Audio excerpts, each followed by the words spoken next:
Hi guys and welcome! Today we will be pulling for a new SSR set, Reminiscence of Flower. I'm very happy to have this event and I'm really excited to get all the pieces of it.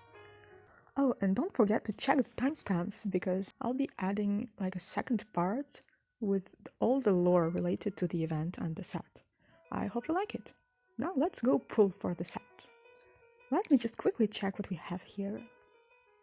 Okay, I see we have 9 parts, so there should be a new item somewhere here. Oh, here it is. Okay, a really fancy choker. Hope we get it quickly. Alright, and let's go. Oh my god, and we got the reflection already. That was so lucky. Oh my god. Oh yeah, and we got the choker for the set. Oh my god, we already got the reflection. Tell me what you desire. Oh. Okay, well, he says here the same line that in his Startide Dream reflection, so I'm a bit confused. I was expecting something special. Let's keep pulling for now.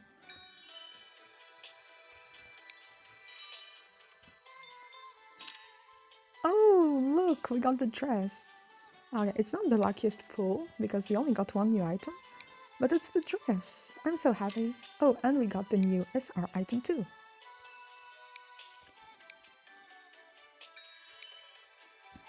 And we got Lilith.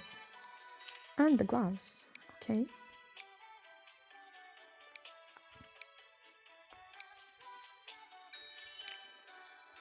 Another you are? And the echo. Oh, and the fancy hat. I really like it.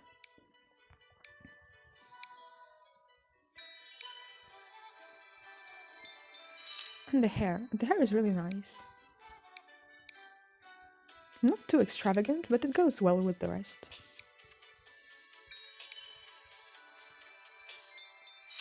Okay. The earrings are really nice. I didn't notice the flower details on them. Oh, and the fan.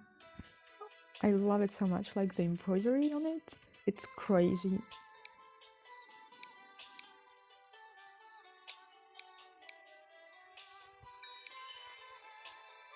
And another you are. And the shoes. Oh, we already completed the set?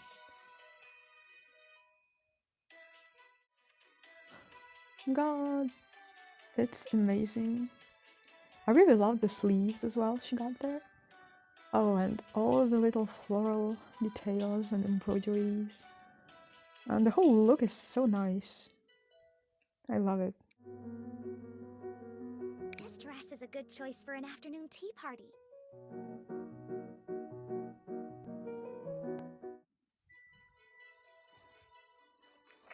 Alright, let's dump the last 30 pulls we have.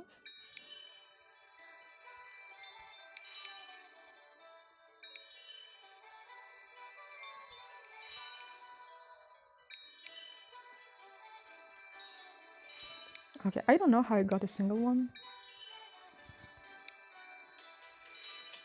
Alright. Okay, we're done here. Let's quickly check. Oh, we have a new moment supposed to see.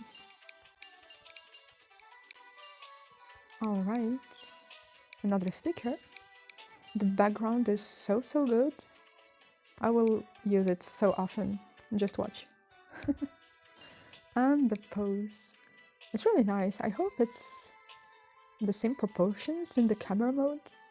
Sometimes they zoom them in too much. And we have a lot of points here. Okay, let's claim some parts of the memory collection set. Okay, we got the hair. Oh wait, we'll complete it? Oh my god, okay, shorts. Oh my god, we're completing it. And the dress. Well, it's a top then, I suppose. Okay, it all goes together. There's no separate parts, like the necklace or the belt. That's sad, but it's a very nice piece. Oh my god, we did it! Oh my god. Okay, I like it so much. I really love the pines. Let's go awaken the sap. Even the grand ceremony cannot cover up the fragility of the elves. Okay, yeah, this is a better voice line. Let's just rank him up.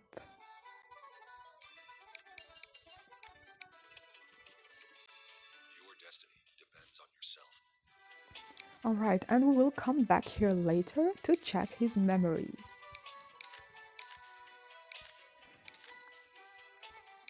The meaning of death is different to humans and elves. Oh god, he's so beautiful here. Like, he's a very handsome man, right? I love him. I could look at him the whole day long. Okay, the earrings are brighter here. I really like this color. It has more, like, summery vibes. Yeah, I definitely love this one too. The shoes are very discreet, but still cute. And the blonde hair is good too. And of course the dress is just amazing. Alright, and that's all the pieces. So let's see our rewards. Okay, 500 points here. So good.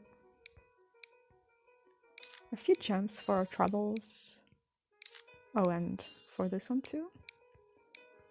And it's in a very good archive actually. Alright, and this will be checked here later too. Welcome to the new lore section.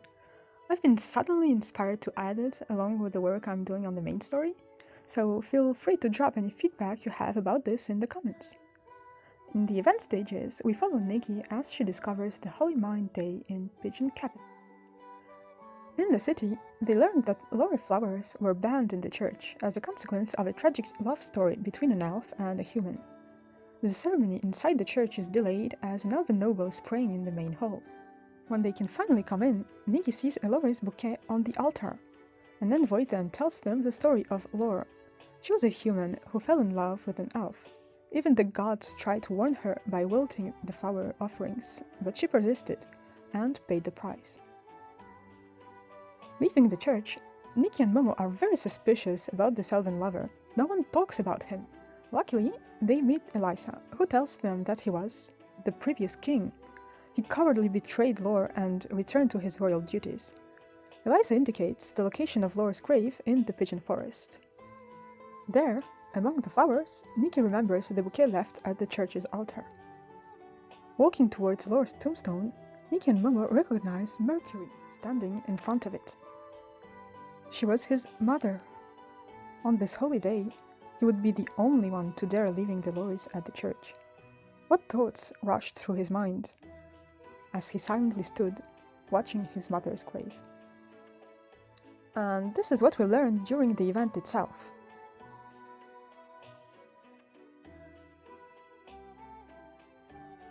We did the event now, we did the moments post, so now it's time for the big spoiler alert. If you want to discover Mercury's memories by yourself, please don't stick around. Thank you, of course, for watching, and I'll see you next time. Bye! 100 years ago, many search parties were sent out from the Pigeon capital to find the boy and his mother. Elves and humans have been in conflict for ages, and everyone hoped to use the fugitives to their advantage. Rumors were spreading like wildfire. A storm was coming. A man in his 30s, George, just moved into an apartment in Appletown. It wasn't yet the Apple Federation, but people already came here from all around Mirrorland. Knocking on his neighbor's door, he introduces himself. He's from the Pigeon Kingdom.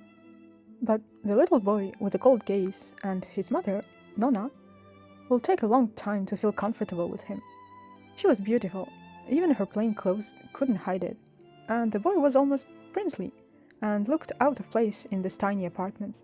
After a few weeks, George was invited for tea.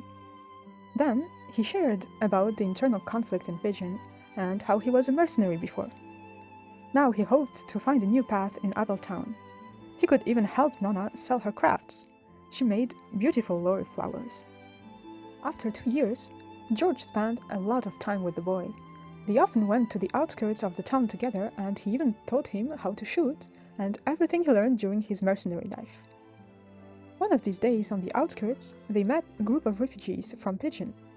A new king will be coronated soon, and the situation was more unstable than ever. George then shared the rumors he heard with the boy. About 7 or 8 years ago, the elf prince fell in love with a human and they had a child. While the court was divided on whether to hide this affair or not, the prince helped mother and child to flee from the kingdom. With the upcoming coronation, they're even more desperate to find them now. The boy returned home in silence. He will be turning 8 after that winter. Recently, Nonna and the boy noticed more activity in town, even elves. They have to go, move once again, and this time the boy knew it wasn't because of Nonna's career. He went outside to get George, see if he knew a safe way out of town. But just as they were going back home, the boy put out a foot in front of George and tripped him. A bullet flew above his head. Then another. The next one hit George in the calf. The boy immediately grabbed George's gun and fired back. A panicked Nonna appeared to help carry George to safety, and seeing her distressed look, he said, "I'm sorry, Lady Laura." She froze. The boy calmly asked for an explanation. But George never sold them out. He only reported to one person, one alone, who he directly worked for, the elf prince. Nonna's eyes widened with 1,000 emotions. He's the one who sold us out. She doesn't understand, but there's no time. George urges them to go east and find elves who will help them get back to the Pigeon Kingdom safely. They don't know what happened to George, nor did Nonna understand why, after helping them flee, the prince suddenly wanted them dead. They even appeared in public during the coronation. 100 years go by. All rumors and scandals are long forgotten. All that people remember is Laura's beauty and elegance that day. She wore a dress in the style the king liked when they were just dating, but she never belonged to the royal court, nor was she ever an elf. All dreams and hopes for the future vanished into thin air. The time they were dating seemed like a beautiful dream. That day, in front of everyone in the capital, she threw herself into the river. Perhaps she was tired of hiding, or it was to keep the boy safe. But by giving up her life, she proved everything she said was genuine. The pigeon gods, elves, and humans will see the truth. Years later, when the boy grew up, he would still hear the king's words whenever he visited his mother's grave. "Didn't I tell you two to never return?" He was only 8 back then, a flash in an elven lifetime. But for a human, 8 years could be the most beautiful part of her life. What, then, could these years mean to Mercury? And this was a glimpse into his childhood. I really loved reading through it all and never expected a little event to carry such a story with it. Oh my god, please, okay, let me know if you enjoyed it too, and I'll see you next time. Bye!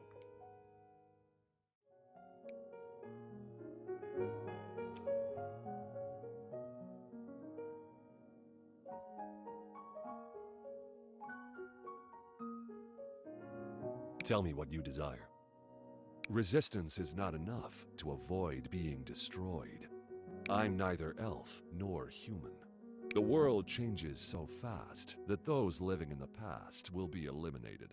Since rules are written down, they can be rewritten.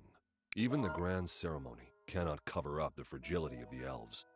The meaning of death is different to humans and elves. You will never be deluded again after you have seen the truth. People will pay for their ignorance. Everyone has weaknesses, but the strong turn them into traps. Your destiny depends on yourself. Fear is the weakness of the weak. Those without the courage to face the abyss will never reach the top. Showing modesty doesn't necessarily mean playing weak.